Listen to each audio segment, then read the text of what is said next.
Do you have a suggestion for a Rockstar Impact Podcast guest? Go to impactpodcast.com and just click Be a Guest to recommend someone today. This edition of the Impact Podcast is brought to you by REI. REI has a mission to protect people, the planet, and your privacy, and is the largest fully integrated IT and electronics asset disposition provider and cybersecurity-focused hardware destruction company in the United States, and maybe even the world. For more information on how REI can help your business properly dispose of outdated electronic hardware devices, please visit eridirect.com. This episode of the Impact Podcast is brought to you by Closed Loop Partners. Closed Loop Partners is a leading circular economy investor in the United States with an extensive network of Fortune 500 corporate investors, family offices, institutional investors, industry experts, and impact partners. Closed Loop's platform spans the arc of capital from venture capital to private equity, bridging gaps and fostering synergies to scale the circular economy. To find Closed Loop Partners, please go to www.closedlooppartners.com.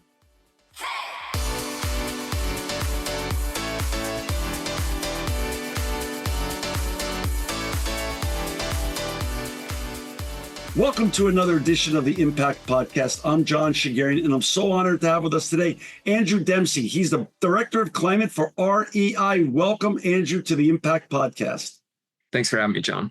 Hey, Andrew, before we get talking about all the important and impactful things you and your colleagues are doing at REI with regards to climate change and sustainability, can we go into your story a little bit? Where did you grow up and how did you get on this journey? Sure. I grew up in Pasadena, California, down in Southern California. Moved around a couple times growing up. I spent 4 years in Dallas, Texas, and then returned back to California, but Northern California. So just a bit north of where you are. I was up in Modesto for a year and did my undergrad at the University of Colorado. I studied architecture, environmental design. And I was really interested in design at the intersection of the built environment, which is what drew me to the program. Yeah. After graduating, I did work in that industry for a couple of years at an architecture firm in San Francisco.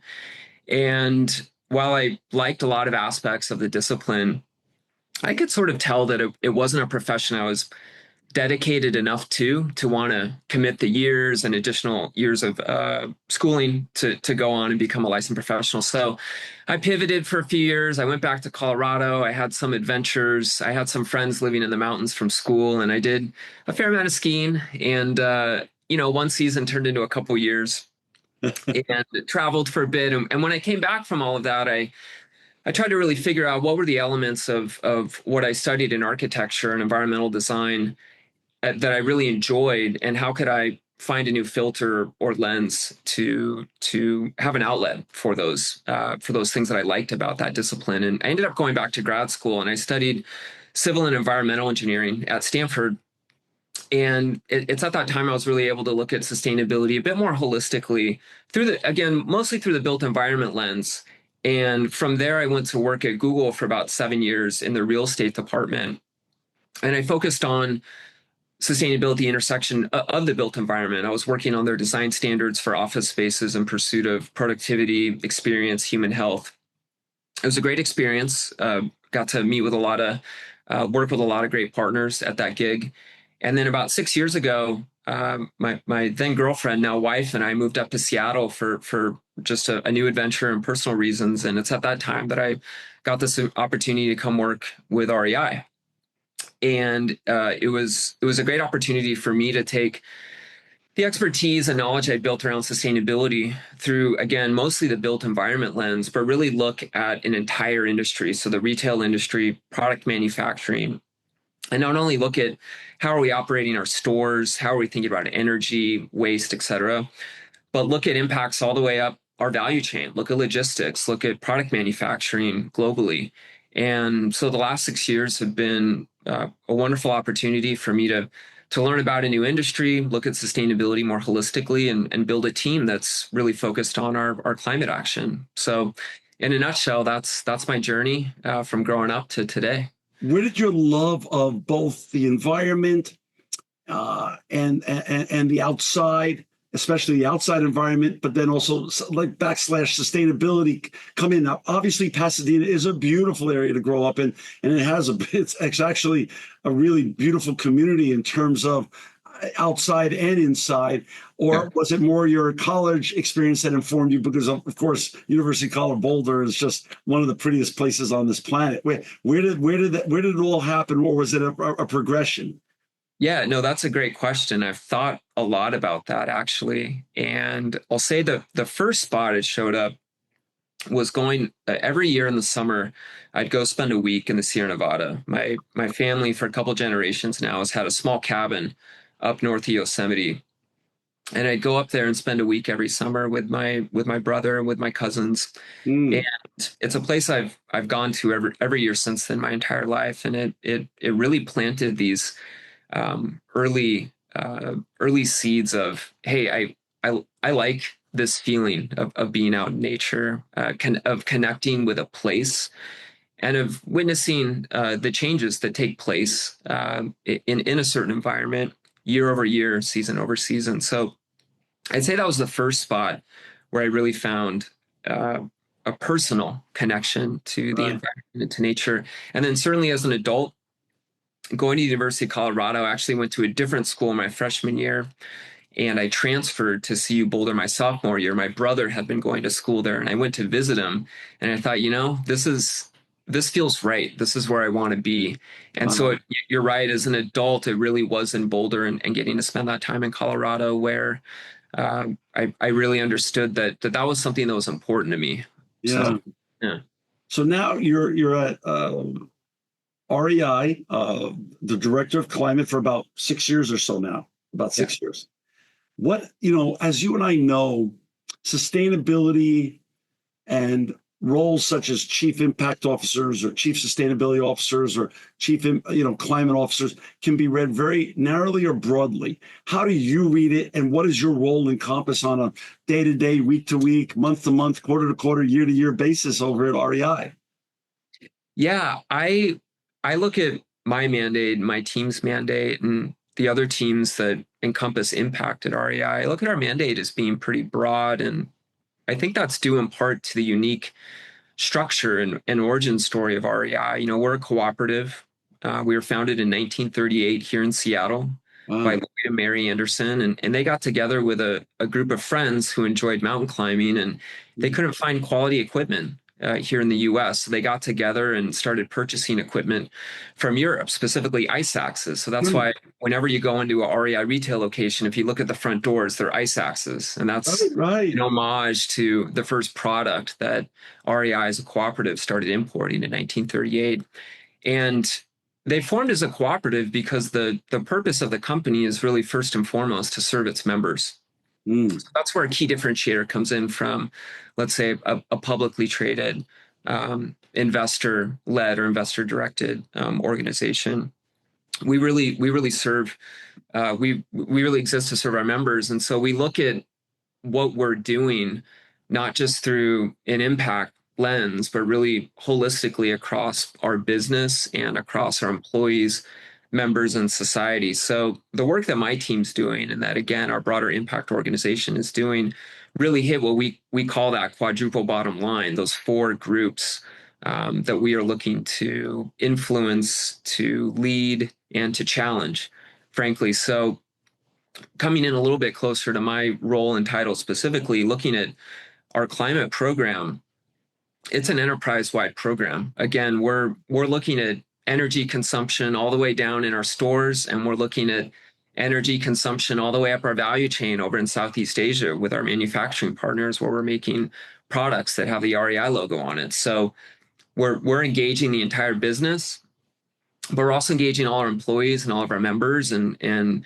frankly, society at certain levels. So I do look at my remit pretty broad, even though within the team, we have these very deep verticals with subject matter experts who are helping us drive that work. To that point, first of all, for our listeners and viewers who aren't familiar with REI, and I love REI, my favorite store is the one when I had a place for many years in Santa Monica, and I would just walk over to the REI store in Santa Monica, and I tell you what, I never got bored in there ever. It's like a Barnes and Noble. You just want to keep going back. You just want Yeah, to go back. we've got outdoor toys. It's Yeah. great. It's awesome. And so for our listeners and viewers who aren't familiar with REI, let me just give you a little overview here. First of all, their website's rei.com to learn about everything that they're doing and the impact that we're going to be talking about with Andrew today. Please go to rei.com/impact. About $3.5 billion in revenue a year, 14,000 employees, all here in the United States with over 190 stores now. So when you say you're engaging your employees, and the community at large. This is quite a large undertaking and mandate.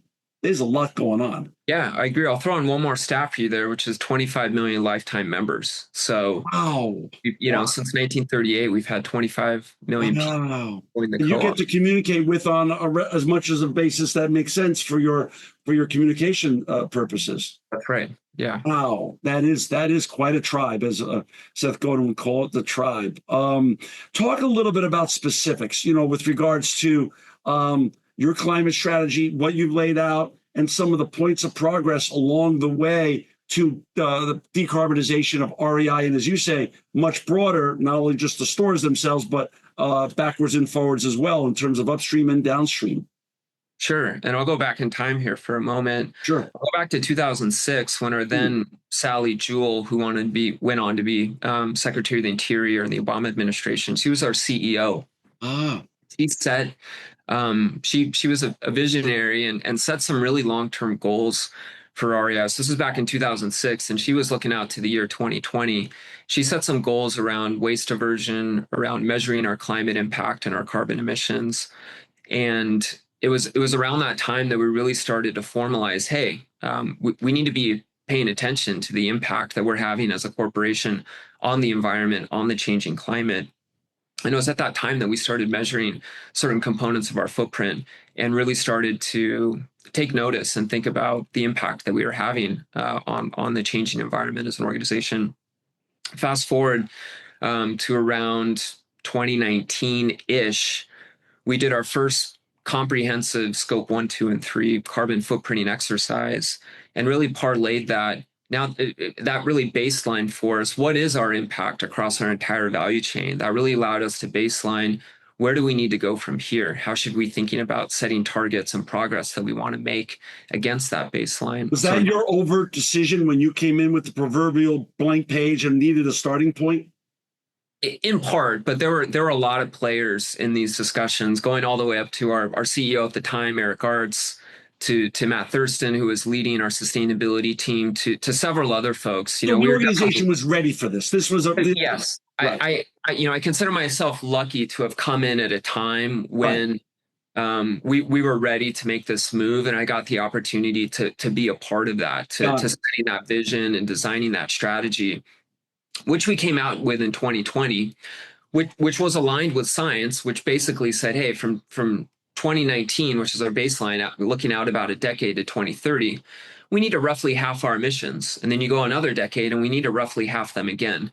The near-term target we set by 2030 was to have those emissions. And so that's been our North Star since that time. In 2023, we codified a formal science-based target with SBTI to do that for our 2030 short-term target. And then we have a long-term target going all the way out to 2050 to be zero. Wow. But for the last few years, we've really been squarely focused on, hey, how do we decarbonize our entire value chain and cut that in half by the year 2030? So again, there's a lot of work we're self-performing within the sustainability team to get after that. But the only way we achieve that is to engage lots of teams and divisions across the whole co-op, across our whole organization, to say, hey, here's kind of the slice of the pie. Here's your world. We're here to guide you and provide you with tools and knowledge and resources to get after it. But here are the different parts of our business that we really need to decarbonize, that we need to decouple from our growth as a business, from global logistics to store operations, again, all the way up to product manufacturing. How's it been? It would be, please, my assumption would be your 14,000 employees, given the work that they have chosen to do in their life to pay the bills in their household, that they would be super interested in sustainability and climate change issues, given that most of the people who come in to your wonderful stores are looking to enjoy the outside with the materials and the goods and services that you sell inside of your stores. So is that a right assumption that your 14,000 are generally more interested than just a cross-section of the population? I would say yes. Okay. Our retail employees, I mean, our employees writ large, but especially our retail employees are incredibly passionate about this work. Yeah. And they're the beating heart of a lot of the impact work that we do. They're in the stores engaging Really with our cool. customers and members, and they're able to talk about work we're doing on climate, work we're doing on waste. Another program that I lead in my corner of the team is our waste diversion program. Mm. And we're looking to divert 90% or more of our operational waste from landfill. And our retail employees are at the bleeding edge of accomplishing that work. And how's that going? How is that going? Talk a little bit about the progress, because that is 90%. If you please, let's tell me if this is a true statistic. Once you get to 90+%, you're in the zero waste category. Yeah, industry really defines 90% or more as zero waste. We've we use that term as still our aspiration. We want to be clear, though, we're not to an empirical zero waste yet, but we are. We'll have some exciting news to announce here in our impact report the first week of May. But we're on the threshold of achieving that target, and to our knowledge, we'd be the first large, $3.5 billion+ U.S. retailer to do that. And again, it's our retail employees that have really led the charge, and our employees across our distribution centers and work we've done across our offices. But it's been a goal that's been years in the making. We we have a lot of plastic, we have a lot of packaging, and we have a long tail of other products from fuel canisters to bike tubes that come into our stores. And our employees have to really touch and feel and engage that waste every day. So they truly are at the front lines, and it's something that, because you are touching and feeling, it feels more tangible, let's say, sometimes than talking about carbon emissions or metric tons of carbon. It's right in front of you. So yeah, we've done a lot of great work in that space, and have done a lot of really interesting, exciting initiatives, from backhauling plastic from our stores and working with Trex to turn that into plastic decking is just one example of something that's really innovative we've done on that front. And again, all kudos to our employees for really helping drive that work. So does the 90+% aspirational goal go back to your CEO back in 2006? Yeah. So it's been 19 years in the making to get here. That's right. And at the time, we set a goal around 2020 to be zero waste, which we didn't have a definition for, nor did industry. Yeah. And it took us another 5 years to really define, well, what do we mean by that? But yes, she really set that vision back in 2006, and we're really excited to be on the precipice of achieving it here in 2020. Let's just be honest. 2006 is OG type of stuff in terms of sustainability. No one was setting even any goals back then. It was a much more of a rarity to have a chief sustainability officer or director of climate. So she was very forward thinking by coming up, by even starting that conversation. Yes, we've been really fortunate to have a long line of really visionary leaders at REI, and Sally Jewell at the time, I think, was several steps ahead of where other corporates were in thinking about this topic. So really lucky, and I think that's a good lesson here. Oftentimes it just takes a visionary leader putting out an aspiration into the future, even if you don't know how you're going to get there. And sometimes that's the catalyst, that's the linchpin that you need. That's awesome. Talk about besides waste. Yeah. Talk a little bit about climate and sustainability with regards to the work that you and your colleagues do. And since you laid out the goals about 6 years ago and a roadmap, how are you progressing both on your sustainability goals and your climate goals? During your tenure, the last 6 years. Yeah, we've been making good progress. We have been reducing our footprint year over year the last few years, and we've been reducing it against 2019, our baseline. So 2 years ago was the first year we could really definitively say, hey, we started to decouple our growth as a business from our emissions. So Oh, 23, our revenue was higher than 2019, but our carbon emissions were lower. And we'll that's see that trend continue here in 24 when we come out with our impact report. So that's a great trend. We have momentum. We need to continue to build upon that momentum. We need action now. We need to continue to make progress over perfection. And that's something we're very focused on. But we've seen really good progress in sort of our total emissions coming down. I'll say as well, we've seen really great progress just in the partnerships we've stood up and the collaboration that we've been able to stand up as a part of our work. You know, our climate strategy is really based upon cooperation. We like to use the term cooperative action as a co-op. It's probably pretty on the nose, but yeah. we look to collaborate with others. We want the solutions we're coming up with to be able to scale. We want others to be able to come along with us, sort of follow in our wake.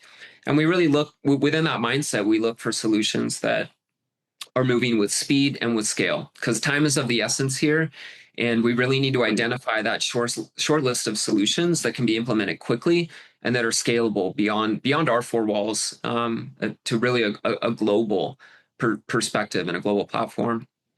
One other body of work I wanted to mention, you know, as a retailer, we obviously make our in-house brand co-op brands, but we sell 1,000+ brands within our stores. So big names that you might think of, North Face, Patagonia, but a really long list of much smaller outdoor brands. And one resource that we've had for years now is called our product impact standards.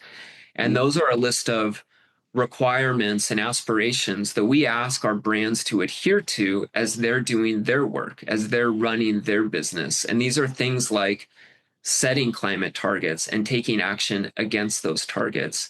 These are things like thinking about the products and the impact of those products that are going into, the materials and the impact of the materials that are going into the products that we're selling, and a whole long sort of guide of aspirations and requirements, again, that our brands must adhere to be able to be sold in an REI. So I'll just offer that as an example of, you know, we sell products. Products have the biggest impact, and we're doing what we can within our business to decarbonize those. But we're also asking all the other businesses and all the other brands that we work with to do the same via that resource. That's fascinating. Is that more and more a common practice in the retail industry?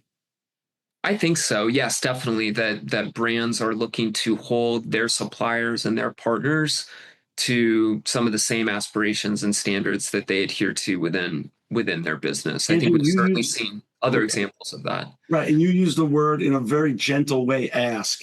How big is the department underneath, you know, and colleagues that you have that have to manage that ask, and how black and white or gray is the ask? Well, you know, our team manages that standard, but then we work with all of our buyers and merchandising partners who are out there working with the brands that we retail to make sure we have those products in stock to sell online in our stores. Right. And what the impact, so we assess sort of the brand's performance against these standards every year, Oh, and we get a scorecard. And what we okay. can do is give that scorecard to our buyers, to our merchandising partners, and arm them with that information when they go have a discussion with the brands to say, hey, Really here's some smart. areas where you're outperforming and doing well. Here's a few areas where, you know, we'd like to see you do a little bit better. And we have ideas and resources that can help you along that journey. So it's really to Ah, help facilitate a conversation. We're far more about carrots than sticks here, yeah. but it does help us have a more objective understanding as to how not and our brand as well participates in that, right? So we Sure. hold REI co-op brands accountable to those Well, standards. but you're leading by example, and you're creating an inspirational set of guidelines that you then also commercialize by allowing your buyers to be involved with it too. So it's, you know, Right. which again goes totally disavows all the wrong information that was put out about 20 years ago about sustainability. Sustainability, when done correctly, actually is great for the bottom line, and not the opposite. But that, you know, that's the journey of sustainability, that from the original thought process about it to where how you're executing it now. Yeah, we ultimately we want a better product. We want a more Right. durable product. We want a higher performing product. So that's where, yeah, we're all after similar outcomes, whether you're looking at it through a business perspective or a sustainability perspective. And you see your collaborations both upstream and downstream. It's with your, like you said, the product manufacturers that are making these great products that are sold in all your wonderful stores, but it's also your downstream on the diversion side too. It's partnerships and collaborations with both up and downstream partners, right? That's right. And that's one of the reasons a few years ago we formally stood up a line of business called Resupply, which is our used gear business. So we have these garage sales for Wow. years, every Wow. store where we'd sell returned items, gear that may have been that we couldn't sell for whatever reason, we would sell through these garage sales.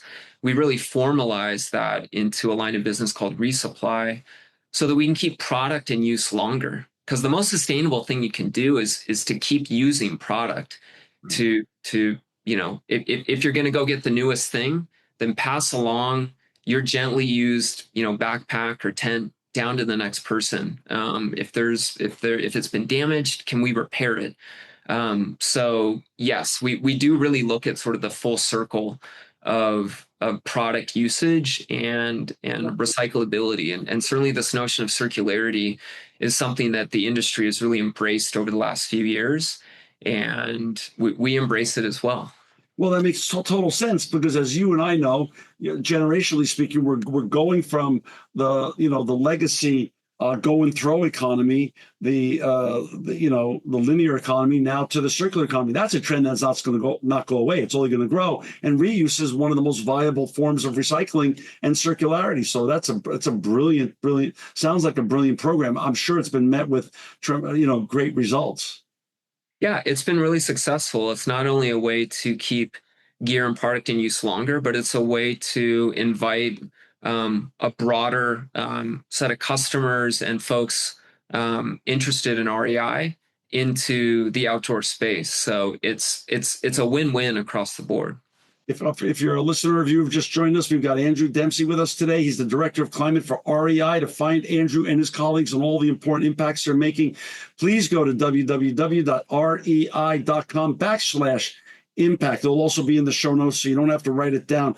Andrew, there's not a day that we could turn on the news and not hear about the boom that AI and robotics are going to bring to both our personal lives and our professional lives. How much is AI and robotics going to play a role at REI now and in the future as you continue to drive all these wonderful and important issues and impact sustainability and climate change at REI? Well, I'd say certainly within our own four walls, our technology and IT partners are assessing and looking at the intersection of AI with the retail industry broadly. What I'll say from an industry perspective, I won't claim that our team internally has our hands on the dials of AI technology necessarily, although I think everyone's starting to use it more and more in their day-to-day. I think about the impact of AI from a sustainability or climate perspective a bit more broadly. And I think there's tremendous promise out there, whether we're looking at, enhancing grid infrastructure, bringing online new forms of clean energy, and really just looking at solving problems of climate and broader environmental problems more broadly. I think AI holds tremendous promise there. The flip side to that is we know that it uses a lot of energy. It uses a lot of electricity. So, I think we have to be really cautious and pragmatic as we see AI grow, to ensure that we're fueling as much of that growth as possible with clean and renewable energy. And the hope is that AI itself can solve some of those problems, and you get a little bit of a virtuous cycle there. But I think that's top of mind as that industry is growing so rapidly. We need to be mindful of the types of energy that are going into AI in those data centers, and potentially the impacts that electricity, water consumption, et cetera, is having on the communities where those data centers are going. So that's something we're thinking about. But I think broadly, my hope is that AI can really help to solve some big problems that we've been trying to tackle within the climate industry more broadly. You said something earlier, Andrew, that I find that so many of your wonderful members of your fraternity that I get to interview on the show talk about all the time, the need for speed. We can't do this stuff fast enough to decarbonize and cool down this planet. Talk a little bit about, and this is an apolitical show, but talk a little bit about private industry or wonderful brands like yours that are driving this important and impactful change with regards to climate and waste aversion, sustainability, but then also the role of politics. Do we need a better harmonization of politics with industry, or is really industry going to transcend politics, no matter who the person is sitting in our state governor's office or our federal offices and things like such? Are companies going to continue to drive this sustainability revolution that we're living through right now, and this massive shift from the linear economy to the circular economy? I think companies broadly have a huge and important role to play in leadership, particularly as it comes to climate and climate action. You mentioned speed. One of the things that, one of the tactics, one of the attributes that corporates can embrace is moving quickly. And, we have agency to understand what our customers want, what values we're looking to sort of infuse into the actions we're taking. So we basically, what I'm saying is we have agency to set our own course and to set our own strategy. We have dollars, we have budgets set aside for this work that we can flow into solutions that are new and innovative, and we can move quickly to do that. And I think sometimes corporates can move a little bit faster than the public space can move in deploying those dollars and taking on a little bit more risk and being, accepting a higher probability potentially of failure, but then being able to learn from that failure and parlaying it into the next action or tactic that we do. So certainly, I think the public space, I think the nonprofit space, I think the academic space, the research space more broadly, everyone's playing a role here. But I do think corporates play a really unique role, given the passion that, for REI specifically, that our customers and members have for this work, and our mandate to go out there and make a difference. So we can really move and influence people in a way that I think other types of organizations, other types of sectors can't necessarily do. Last thing I'll say is we are seeing more and more regulation come down the pike as it relates to climate, particularly at a state level, and we're seeing that globally in the EU and EU and some other places. Right. And so I think broadly that's a net positive and sort of raising the baseline of what corporates and organizations need to do. But there still needs to be a space for that voluntary leadership, where you're looking several years out, you're doing some horizon scanning and really understanding what needs to come next, and what role can we play as a corporate to go test some things and learn from them, and then spread what we're learning. So I think corporates play a really unique role here in being able to move quickly and drive impact. You mentioned earlier you have 25 million members since the inception of your company. How's the conversation been going with them with regards to sustainability? And are they leaning in and cheering you on with all the great work you and your colleagues are doing in climate and sustainability at REI?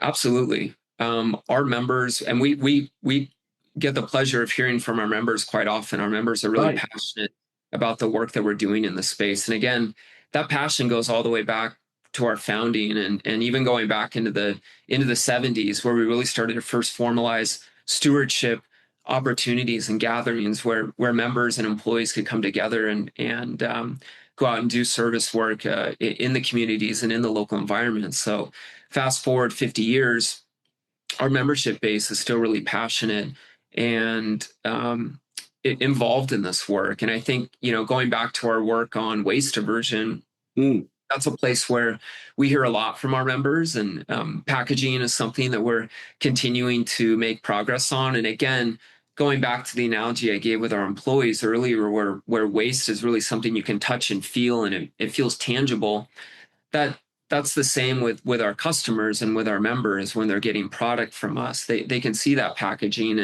and they can see a few years ago with our private label brand, we stopped using plastic poly bags to ship our product. Oh, wow. We now use what's called a roll tie method, where we just roll up the product and tie it with a compostable raffia tie. And so we're, for most of the apparel that we're shipping now, there's no plastic. And our customers and members notice that. And of course, they're encouraging us to do more, and we're continuing to do more and looking at what's next there. But yes, they definitely remain passionate about this topic. Andrew, what I always find when I get to meet great people like you that are doing the important work that you're doing is, so your impact report is coming out in May. Talk about what you're most excited about it. But someone like you, I know, is already looking forward to all the great evolutionary changes you can make for next year's impact report. So what gets you most excited about what's about to be announced in the new impact report? But what also is getting you and your team really excited with regards to what's next for your climate program at REI for next year's report? Yeah, it's a great question. Well, I hinted that on the zero waste front, on our 90% diversion front, we're going to have an exciting announcement there. So I'm really excited to announce to our performance against that target when our impact report comes out. I'll say as well, I'll shift over to energy here for a second, because at the root cause of most of our emissions, you come back to energy. Right. So we're doing a ton of work up and down our entire value chain to source and find new partnerships on the renewable energy front. So we've got two folks on my team that are fully devoted to doing renewable energy work, and we just inked a really exciting new clean energy deal, long-term deal here in the first quarter of this year that we haven't announced publicly yet, but we will be talking about more later this year, and it will certainly be a highlight for our 25 impact report. And it's a renewable energy deal that we've done in partnership with another organization that looks well out into the future and brings online a lot of new to the world renewable energy. So we're excited about that one. That's here in the U.S. I'll say one project I'll highlight from the report that's about to come out here in May that looks back on 24.